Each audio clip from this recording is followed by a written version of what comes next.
E o arianismo, o que foi? O arianismo foi uma heresia que a igreja teve que atacar também, que dizia que Jesus não é Deus. Vocês conhecem alguma seita cristã que fala que Jesus não é Deus? Hã? Os arianistas eram testemunhas de Jeová. Eles surgiram no século IV, com Ário de Alexandria, que era um homem muito inteligente e um homem também muito criativo. Ele fazia musiquinhas.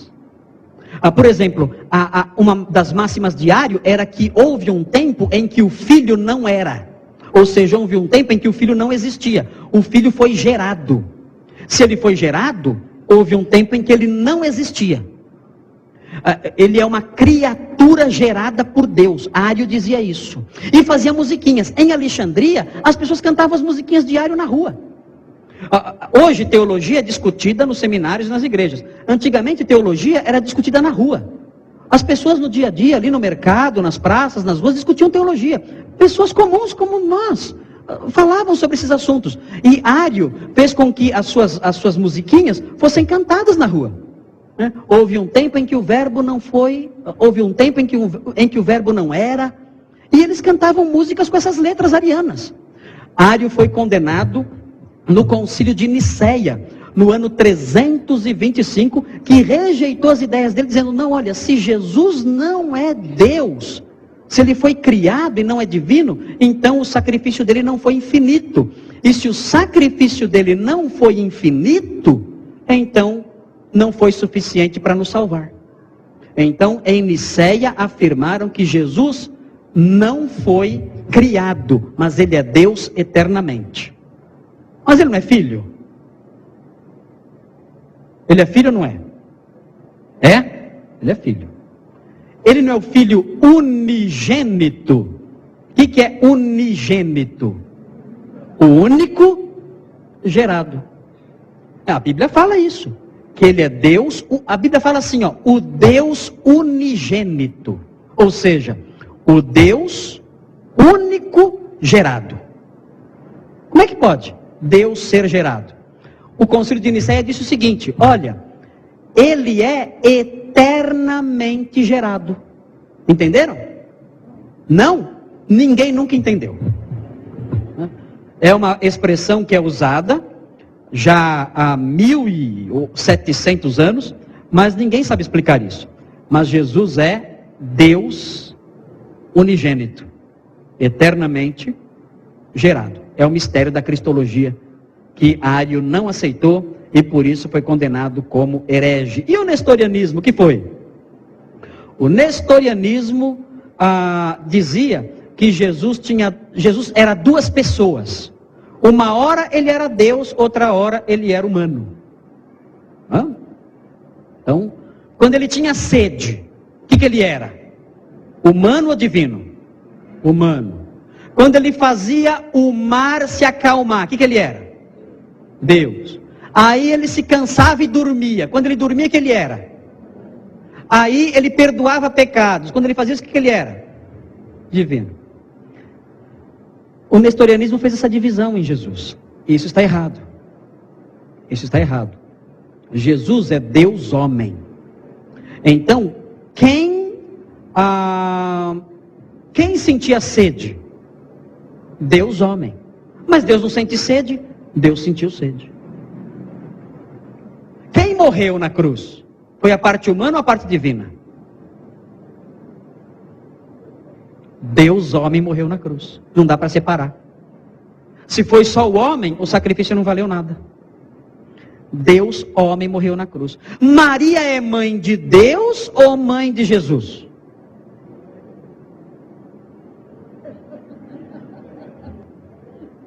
De que parte Maria é mãe?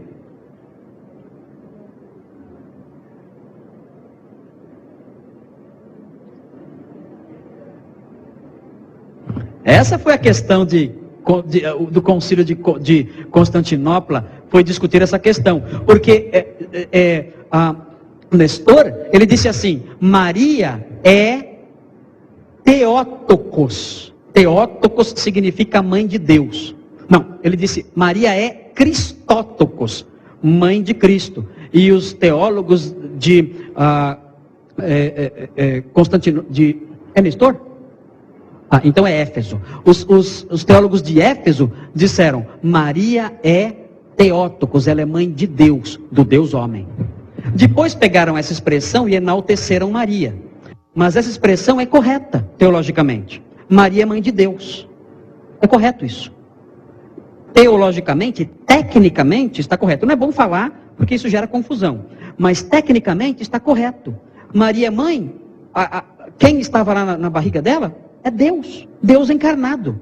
Maria é mãe de Deus. É isso que eles quiseram dizer. Mas claro, depois mudaram a intenção do concílio, né, para enaltecer Maria. Mas o objetivo era mostrar que Nestor estava errado.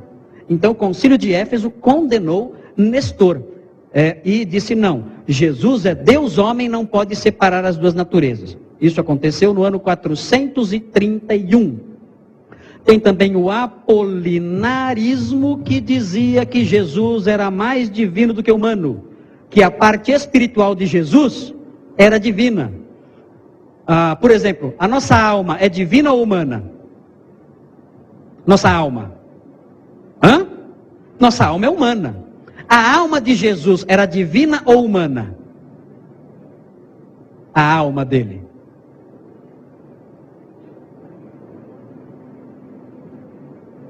Apolinário dizia, a alma de Jesus é divina. Logo, ele é mais Deus do que homem. Ele é mais divino do que humano, porque a alma dele não é humana. A alma dele é divina. Qual é o problema disso? Lembra bem, olha o que os teólogos disseram no passado. O que não é assumido não pode ser redimido. Se Jesus não assumiu o corpo humano, ele não pode redimir o corpo humano. Por isso o corpo humano dele tinha que ser real. E se ele não assumiu uma alma humana, ele não pode redimir a alma humana. Logo, ele teve que ter uma alma humana para poder redimir a alma humana. Olha o pensamento deles, hein? O que não é assumido não é redimido. Ele assumiu toda a humanidade, corpo e alma, para redimir o corpo e a alma. Nós seremos salvos como? Corpo e alma. A alma na hora da morte, o corpo no dia da ressurreição. Muito bem. O eutiquianismo misturava as naturezas. Era uma mistura, era um milkshake de naturezas. Fala assim, olha, Jesus é humano e divino, tudo misturado. Surgiu uma terceira natureza que não é nem divina e nem humana. Ele acabou com os dois, com a divindade e com a humanidade. E ele foi condenado em Calcedônia no ano 451. Já não havia mais perseguição nessa época. O maniqueísmo dizia que Mani, um profeta da Pérsia no século III, era o Espírito Santo. Pretencioso ele, né? Quem é você? Só o Espírito Santo. Eu não sei se aqui tem, em São Paulo tem uma seita, uma igreja chamada Igreja Apostólica, que eles têm a avó rosa. Já ouviram falar? Eles têm a avó rosa. E eles adoram a avó rosa. E a avó rosa era uma senhora mesmo que fundou a igreja e morreu. E eles falam que a avó rosa é o consolador prometido por Jesus. É uma igreja que tem no Tatuapé, em São Paulo, igreja apostólica lá e tal, que eles chamam, e eles adoram a avó rosa. Você liga lá o rádio, tem programa de rádio, eles lá adorando a avó rosa, eles cantam hino à avó rosa, né? E viva a avó rosa, e salve a avó rosa, porque eles falam que ela é o Espírito Santo. Né? Essa história já existia naquela época. Mani dizia que ele era o Espírito Santo, e mais, ele era também gnóstico, porque acreditava que a matéria era má. Tanto que a ceia do Senhor para Mani, ele não celebrava com pão. Porque para ele Jesus não se fez matéria. Então não celebrava a ceia com pão. Ele foi preso na Pérsia, terra natal dele, e foi esfolado vivo. Dói, hein? Foi esfolado vivo e pregado na porta da cidade. Morreu lá. Morreu. Ele, não tinha jeito. Tinha que morrer mesmo. As ideias dele perduraram por um bom tempo. Inclusive, o padroeiro aí que eu falei, né, o Santo Agostinho, ele foi maniqueu. Ele foi maniqueísta antes de se converter. Santo Agostinho. Depois abandonou o maniqueísmo, ele teve uma discussão com um bispo chamado Fausto, e tinha muitas perguntas que o maniqueísmo não respondia. Ele achou que Fausto, que era o doutor maniqueu, iria responder. Quando ele conversou com Fausto, Fausto não conseguiu responder nada. Ele ficou tão frustrado que abandonou o maniqueísmo e começou a sua jornada rumo ao cristianismo. Agostinho de Hipona. Mas o maniqueísmo não temos mais hoje. É uma seita que desapareceu, mas a igreja teve que lutar contra ele. Inclusive, Agostinho atacou muito o maniqueísmo, porque no norte da África a juventude sentiu uma atração muito grande pelo maniqueísmo. E Agostinho atacou isso. Estou querendo mostrar para vocês que a igreja deve atacar o erro. Olha quantos erros surgiram na igreja antiga. E a igreja atacou, ela não ficou em silêncio, olhando. Ela se levantou, se insurgiu contra a mentira. Um outro item aqui é o donatismo, de Donato de Casanegra, né? No norte da África. Olha, é interessante lembrar que o norte da África foi uma região fortemente cristianizada na igreja antiga. Hoje em dia o norte da África é muçulmano, porque a partir de 632, o islamismo saiu da Arábia e começou a se espalhar pelo norte da África, chegou até a Espanha, tomou conta de tudo. Então o islamismo hoje controla toda aquela região. Mas antes, nessa época que estamos falando aqui, o norte da África era uma região fortemente cristã, muito forte. E Donato vivia nessa região, perto de Cartago. E o que aconteceu? Houve uma eleição de um bispo em Cartago, chamado Cecílio. E Donato disse o seguinte: olha, essa eleição não valeu, porque um dos bispos que investiram Cecílio no bispado, ele é um traditore. Lembra dos traditores? Traditores é quem tinha entregado as escrituras. Você olha, na época da perseguição, ele entregou os livros. Então ele não é um bispo digno. Se ele não é um bispo digno, o que ele realizou não tem valor. Logo, o que ensina o donatismo? Que os atos realizados por um pastor indigno não valem. O que vocês acham? Vale ou não vale?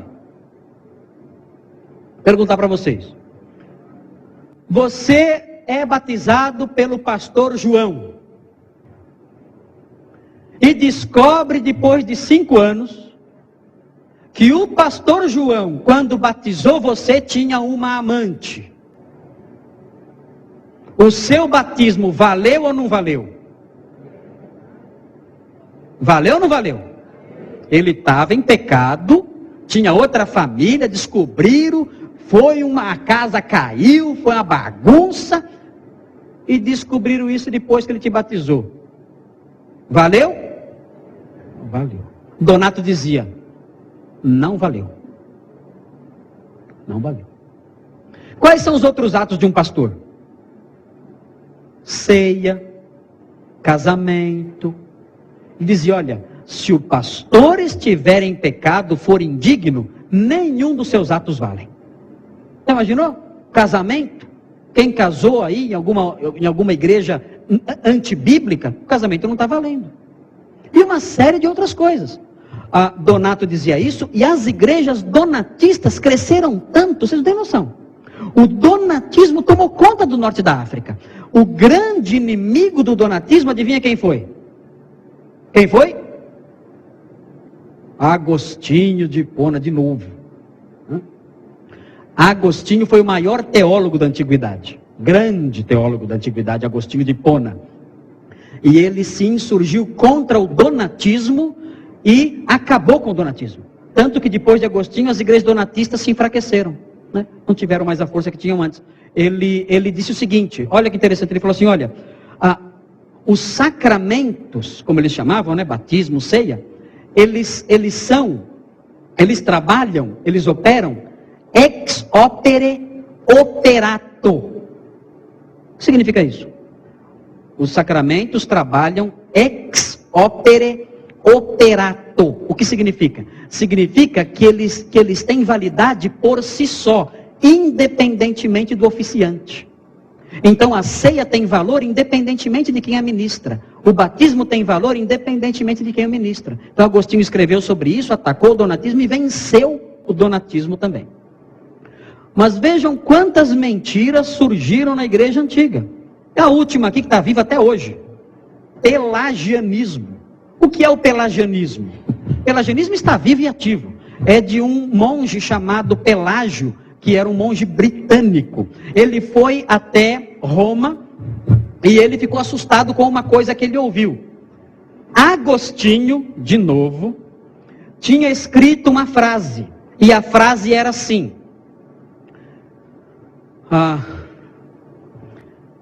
concede-me o que tu pedes, e pede o que quiseres.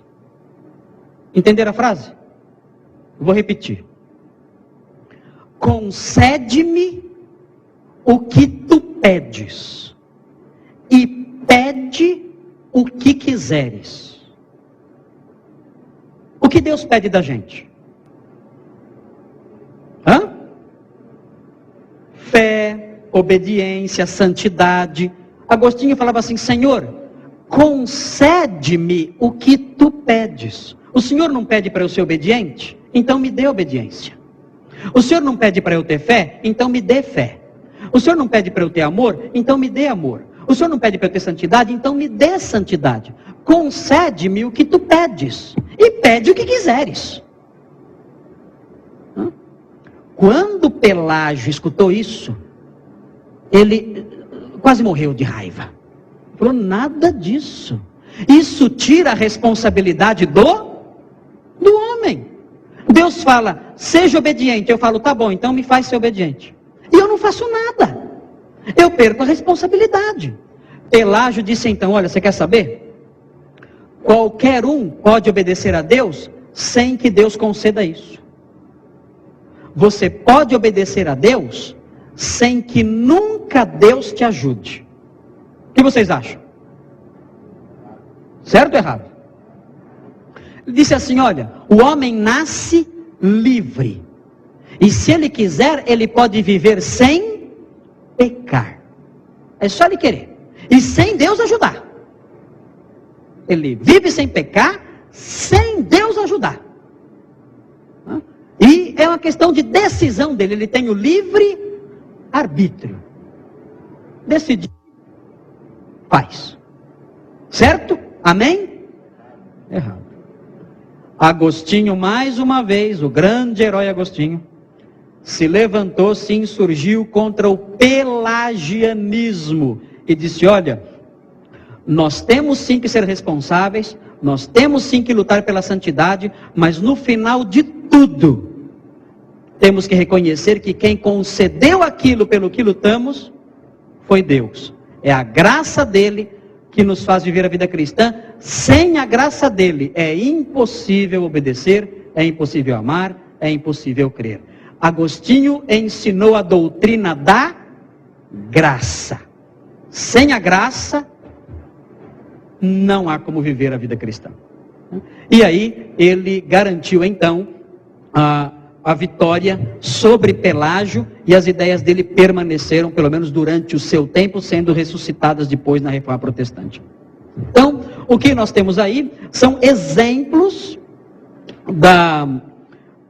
das mentiras que foram ensinadas na igreja antiga e contra as quais a igreja teve que lutar. O que eu quero dizer para vocês com isso é que a igreja moderna tem que continuar lutando. A igreja é a coluna da verdade, baluarte da verdade. Irmãos, não vivam um cristianismo mórbido, frio, descomprometido. Nós somos defensores e guardiões da fé. A igreja é isso. Quem tem que fazer isso não é só o pastor, não é só o professor. Quem tem que fazer isso é o povo de Deus, é a igreja. A igreja antiga fez isso. E graças a essa luta, nós recebemos a sã doutrina ao longo dos séculos. Nós temos responsabilidades com as gerações futuras. Nós temos que defender a verdade agora, para que as gerações futuras sejam recebam a sã doutrina, a doutrina bíblica, protegida por nós, e possam passar aos outros também. Temos essa responsabilidade histórica. A igreja é planejada por Deus, a igreja é protegida por Deus, a igreja deve ser um instrumento de defesa da verdade de Deus. Se você é igreja, você deve ter consciência dessas coisas.